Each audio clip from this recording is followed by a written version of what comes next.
मी सिद्धी. मी बंडूची बायको बनले आहे. नमस्कार, मी श्वेता. मी बंडूची आई बनली आहे. नमस्कार, मी आतिका. मी बंडूची बहीण बनली आहे. गावचा बंडू शांत व कष्टाळू, आपण भलं आणि आपलं काम भलं असा त्याचा स्वभाव.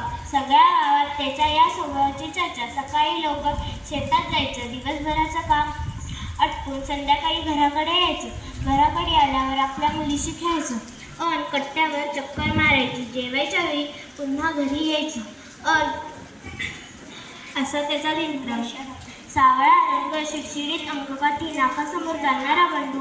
एका वर्षी पीक पाणी बरं झाल्यावर त्यानं कुटुंबासाठी नवे कपडे अन स्वतःसाठी इजार शिवली. धोंडू मामांनी कपडे शिवले खरे, पण त्यांचा अंदाज जरा चुकला. पुढे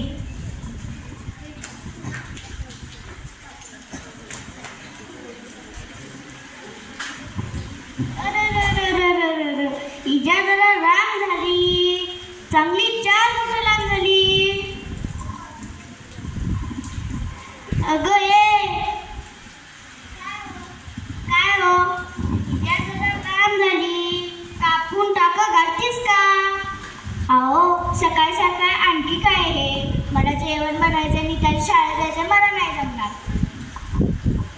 आता कुणाला सांगू बरं? हा सुबीला सांगतो. सुबे, ए सुबे, इजा जरा 4 बोटं लांब झाली, कापून टाका घालतीस का? नाही रे दादा, मला केवढा अभ्यास पडलाय. कॉलेजची वेळ होईल, तो आईला सांग की. आई, ए आई,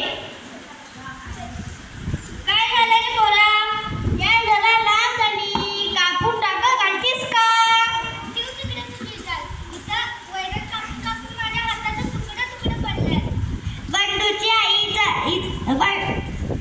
बंडूची आई इजार एका कोलाड्यात फेकली. बंडू हिरमुसला व शेताकडे गेला.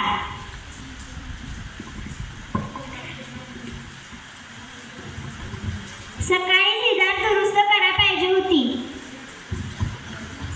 बंडूची बायको इजारीचे पाय कापते, दुमडून टाके घालते.